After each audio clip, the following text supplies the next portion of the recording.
Welcome back everyone to another NRG on the Super Nintendo.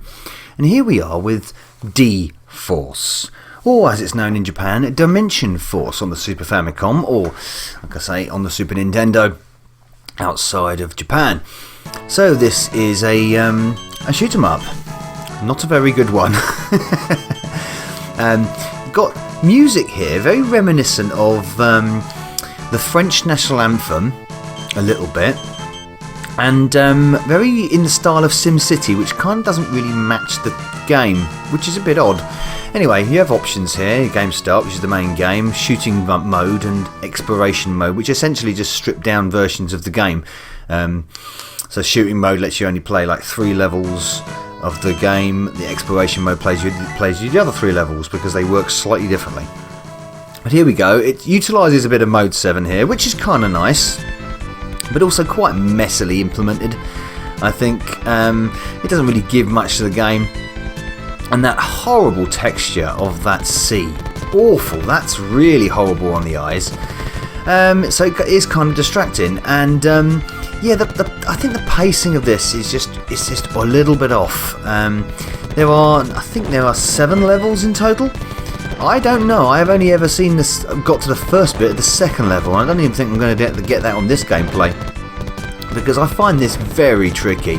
And it's not tricky in the sense that it's designed to be tricky. I think it's just a design fault of the fact that it's so bloody tricky. I think there's a lot of game testing that's gone missing in this game, it seems. Because you get yourself in positions where you think it's impossible, there's no way you could get out of certain situations. There are bullet hells that are fairer than this game, and it's not a bullet hell. It's not even close to a bullet hell. Occasionally it feels like it, but yeah, the pacing of some of the enemies are wrong. The movement of your ship, your helicopter, in your sort of like Copter 271 Cobra, Twin Cobra style kind of gyroplane kind of.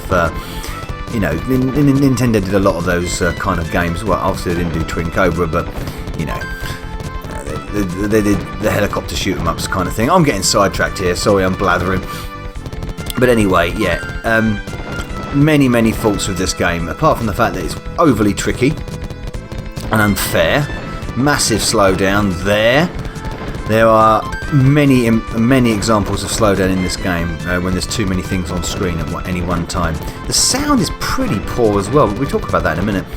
Visuals are just lackluster. They're so dull. Everything is just so dull. Even when the environment gets more busy in this sort of cityscapes and stuff, even that's very dull. It reminds me of a shooter that was made sort of 10 years prior to this. Shooters that came out in the sort of like the mid 80s. It kind of reminds me of them. Not something that you would see in 1991, that's for damn sure. Got blown up there. You've got no bomb function, of course. You have got, a successive amount of power-ups, which you bloody need very quickly. These enemies are particularly tough sometimes. And some of the boss is almost impossible, especially when you haven't got a bomb function. There is a pattern that you can learn, obviously with any of these kind of vertical shoot-em-ups. But that pattern is just...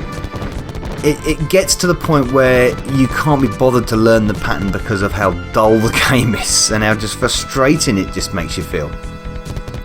The visuals are just uninspiring, even with the implemented mode 7 here and there, which just, like I say, feels messy, it feels rushed, it feels just tacked on. This is a mid-boss who is tough enough as it is. You've got to sort of like work his pattern out, and then you get the end of boss who's just ridiculously hard.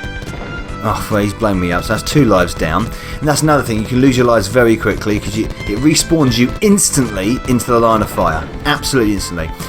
You've got a change of perspective there, a change in altitude, which is kind of nice. That's really stolen from the Twin Cobra series and Raiden series, in fact, as well.